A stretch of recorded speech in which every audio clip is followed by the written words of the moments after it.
Trading की दुनिया में ना एक ऐसा सिग्नल है जो गिरते हुए बाजार में उम्मीद की एक नई किरण जगा सकता है। तो आज हम इसी हैमर कैंडलस्टिक पैटर्न को बिल्कुल बारीकी से समझेंगे और ये जानेंगे कि आखिर ये ट्रेडर्स के लिए इतना जरूरी क्यों है। यही तो वो सबसे बड़ा सवाल है जो हर ट्रेडर के मन में घूमता रहता है। जब कीमतें लगातार गिर रही हों तो ये अंदाज़ा लगाना कि बॉटम कहाँ बनेगा और मार्केट कब पलटेगा, सच में बहुत मुश्किल काम है।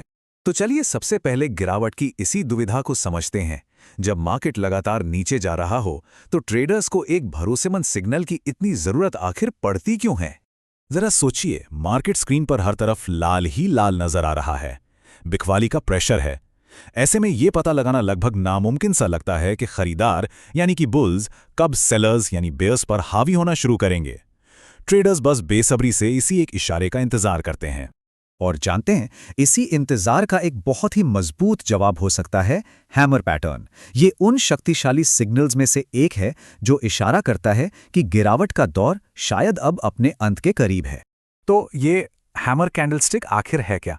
देखिए, बिल्कुल सीधी भाषा में कहें तो ये सिर्फ एक कैंडल का पैटर्न है। ये एक डाउनट्रेंड के बाद बनता है और संकेत देता है कि भाई अब बाजार का मूड बदल सकता है और वो ऊपर की ओर जा सकता है। तो एक असली हैमर को पहचाने कैसे? 4 बातें हैं जो ध्यान में रखनी है। सबसे पहली बात, यह हमेशा एक गिरावट के बाद ही दिखना चाहिए।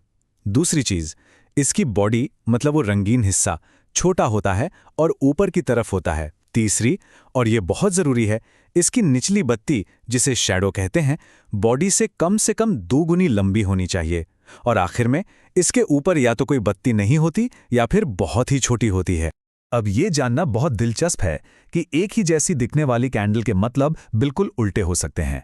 हैमर का एक जुड़वा भाई है जिसे कहते हैं हैंगिंग मैन।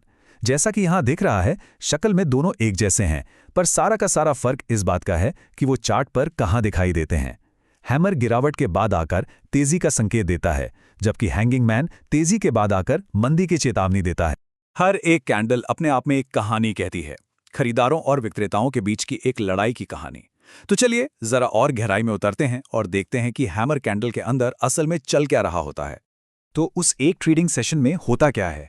देखिए, दिन की शुरुआत में बाजार ऊपर खुलता है, फिर सेलर्स हावी हो जाते हैं और कीमत को जोर से नीचे धकेलते हैं, एक नया लो बनाते हैं। लेकिन तभी खरीदार पूरी ताकत से वापसी करते हैं, कीमत को वापस ऊपर खींच लाते हैं और बाजार को शुरुआती कीमत के पास ही बंद करवाते हैं।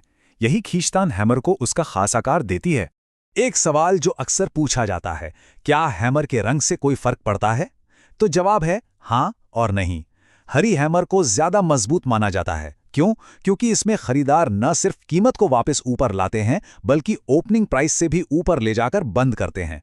लेकिन एक लाल हैमर भी एक शक्तिशाली बुलिश सिग्नल ही है। ये दिखाता है कि जबरदस्त बिकवाली के बावजूद खरीदार लड़ाई में डटे रहे। चलिए, तो अब तक हमने पैटर्न को पहचानना सीख लिया, उसके पीछे की कहानी भी समझ ली। अब सबसे बड़ा सवाल ये उठता है कि इस जानकारी को एक असल ट्रेडिंग स्ट्रैटेजी में कैसे बदला जाए। ये जानकर शायद थोड़ी हैरानी हो कि एक परफेक्ट हैमर पैटर्न असल में काफ़ी दुर्लभ होता है।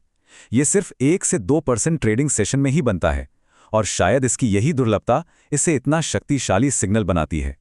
और जब ये दिखाई देता है तो इसकी सफलता की दर लगभग 60% होती है। लेकिन एक बात गांठ बांध लेनी चाहिए कि ये कोई गारंटी नहीं है, यह सिर्फ संभावना का एक टूल है। कोई भी पैटर्न 100% सही नहीं होता। तो इस सिग्नल पर ट्रेड करने का एक डिसिप्लिन तरीका क्या है? इसके 4 स्टेप्स हैं। पहला, सही पैटर्न को पहचानिए। दूसरा, और ये सबसे जरूरी है, कंफर्मेशन का इंतजार करें, मतलब अगली कैंडल को हैमर के सबसे ऊंचे पॉइंट से ऊपर बंद होने दें। तीसरा, जब ये कंफर्म हो जाए तभी ट्रेड में एंट्री करें। और चौथा, हमेशा अपने रिस्क को मैनेज करें। एक स्टॉप लॉस यानी एक ऑटोमेटिक सेल ऑर्डर हैमर के सबसे निचले पॉइंट के ठीक नीचे लगाएं। इससे अगर बाजार उम्मीद के खिलाफ जाए तो नुकसान लिमिटेड रहेगा। लेकिन रुकिए, कोई भी स्ट्रैटेजी बिना चेतावनियों के पूरी नहीं होती। तो चलिए अब उन आम गलतियों पर एक नजर डालते हैं जिनसे ट्रेडर्स को बचना बहुत जरूरी है। तो सबसे बड़े सबक क्या हैं यहां पर? पहला, सिर्फ पैटर्न को देखकर ट्रेड में कूद मत पड़िए, हमेशा कंफर्मेशन का इंतजार करें। दूसरा, वॉल्यूम जरूर देखें। अगर हैमर वाले दिन ट्रेडिंग वॉल्यूम ज्यादा था तो ये सिग्नल और भी मजबूत हो जाता है। और हां, सिर्फ हैमर पर निर्भर मत रहिए, इसे दूसरे इंडिकेटर्स के साथ मिलाकर देखें। याद रखिए, हैमर एंट्री का सिग्नल तो देता है, लेकिन ये नहीं बताता कि निकलना कब है। अपनी एग्जिट स्ट्रैटेजी हमेशा पहले से तय करके रखें। तो आखिर में ये सवाल बचता है, अगर हैमर एक लड़ाई में जीत का संकेत है, तो ये कैसे तय करें कि पूरी जंग कौन जीतेगा? जवाब सीधा है, एक अकेला सिग्नल सिर्फ एक सुराग है, पूरी कहानी नहीं। सफल ट्रेडिंग के लिए हमेशा मार्केट की बड़ी तस्वीर को समझना बेहद जरूरी है।